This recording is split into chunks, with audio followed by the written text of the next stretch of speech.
Festival and locallookpeterborough.com. We're here live at the festival talking to writers, directors, actors, including Adam Nee, who is all of the above. Hello. And, welcome. Thank you for having me, Bill. Directed a movie called Book Club. Yes, sir.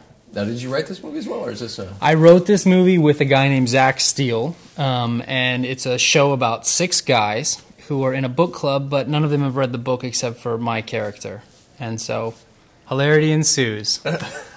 I was going to say a book club with guys. All right, I got to wrap my head around that one right off the bat. But. Oh, it's a very masculine activity. There are men's book clubs springing up all over America. It's a real movement. So they all come together, and then basically nobody read the book. Nobody read the book except for me, and we wanted to create this weird thing where everyone's fighting for status, which makes everyone sort of mean except for me, and so I get bullied to no end, and we get a rude interruption in the middle of the book club that takes us somewhere else.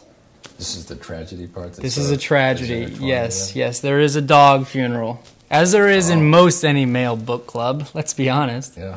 Yeah. Dog funerals are huge in America. So you're following such a pattern with this. Yeah. It's right. Yeah. So interesting. All right. So, is there anything to reveal as to does this take a twist or something, an unexpected twist towards the end? Or? Well, yeah, I would say the dog would definitely be the unexpected twist. So part of one of the things that we like to play with in this is that these guys are so obsessed with this book club, even though they don't read the books, that the fact that the man who leads the book club, the fact that his dog is dead and that his wife is crying in the corner, that's not enough for him to interrupt book club. So for him, he's just like, no, everything's fine, everything's fine. And then even though he hasn't read the book, it's still just like, this is their moment in life, is this book club. It's very important to them. And so a dog funeral, we'll have to wait. This is a story about you, isn't it? It's just, basically it's autobiographical. Yeah. They say everyone's got one great story to tell, and this is it, because this is the only thing that's ever happened to me. This is it. I had a book club, and then my dog died. And then your dog died. And then yeah. And then you sold a script, and here you are. There I am. Yeah. So, but is there a true life inspiration, or is that it? I don't think so, no. No, book club is... No. We thought, oh, that'd be funny to have guys in a book club. You're just looking for that concept, or did you actually just see a book club? This actually came from, like, it was a super side thing. We were doing other stuff, this group of guys. We were doing other, like, comedy things. I had another web series called Clark Kent Has a Dream that we were working on. And then Zach just started talking about, oh, it'd be funny to do a thing with Guys Book Club. And so... we just shot a video, one night over the course of 3 hours, doing the Da Vinci Code, and then so it did well on Funny or Die, and so we made a couple more, and then Comedy Central ended up taking it. Nice. Yeah. Nice. So you've been acting for a while, and yes, on and off. Sometimes people give me jobs. The Last Romantic. The Last Romantic, yes. And. Now, you were involved in Sex and the City and Law and Order. Was that in an acting way, or was that in a... That was an acting way. Yeah, when I was in New York, I did just about every New York show. That's the thing that I think every young actor in New York, you do Law and Order and Sex and the City, and I did a show called Third Watch and a show called The Jury, which was awesome because Barry Levinson directed it, so it was fun to work with him, but...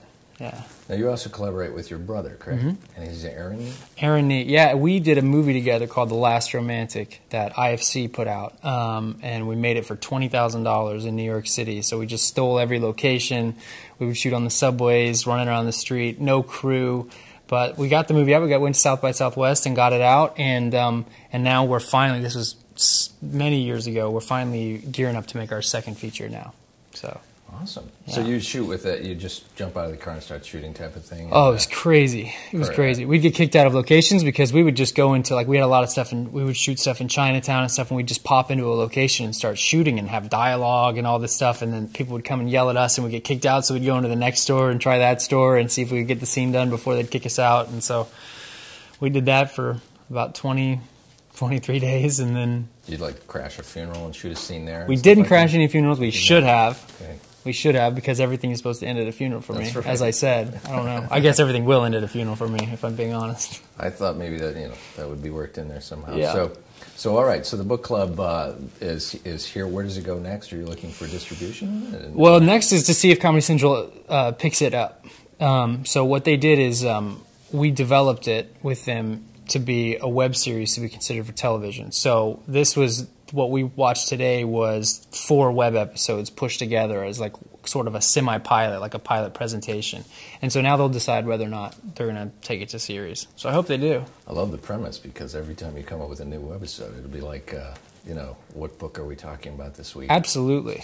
Most absurd books possible, huh? Absolutely. And this book that we did, When Love Dies, How to Save a Hopeless Marriage, is a real book. We had to change the cover, but that's a real book, which I didn't read, but I should. So Funny or Die is Will Ferrell's, wasn't that, he started that with... Yeah, Will Ferrell and Adam McKay and I can't remember, a couple other guys, yeah. That's taken off like crazy. That's a... Oh, yeah. They've really made something.